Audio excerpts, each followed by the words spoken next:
2 questions. Pwede ko humingi ng personal, for public na statement. Alam natin kapag nasa social media tayo, malaki yung divide talaga. I know you were united before, this dalawang kampo, but ngayon suddenly, merong laman. So ano kayang pwede nating mai-mensahe natin doon sa kabilang camp na dapat maintindihan nila yung sitwasyon na yan? I mean the Dutertes? Yes. I think it's like this. On a more personal note, I've always judged the manner and direction of my governance and public service, not to any political camp, but to the people. Diba? Even if, let's say, it would have to ruffle some feathers, make some people unhappy, but when it is the right thing to do, you do it. I've only been fortunate that we work with leaders like Katingog who have the same mindset of doing the right thing for the people and for the region.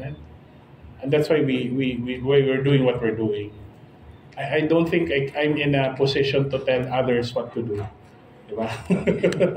Much more the other camp. So I hope they understand that we are simply standing our ground with what we believe in and what we believe our mandate is to be. Well, that's the position of the Vice President. But I tell you, the truth is coming out. There were real crimes committed by some people connected with that religious group. Then again, it is not about religious freedom. It is not about politics even. The truth is, there were crimes committed. Children as young as 12 were being trafficked, raped, and assaulted. They were kept away from their parents.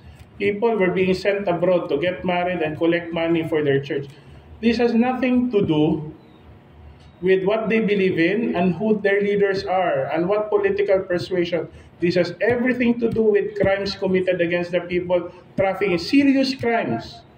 Just to emphasize, diri ni swindling, trafficking in persons. There is rape. This is child abuse, and I cannot understand how a well-meaning political leader would go so as to stoop and protect and defend the situation.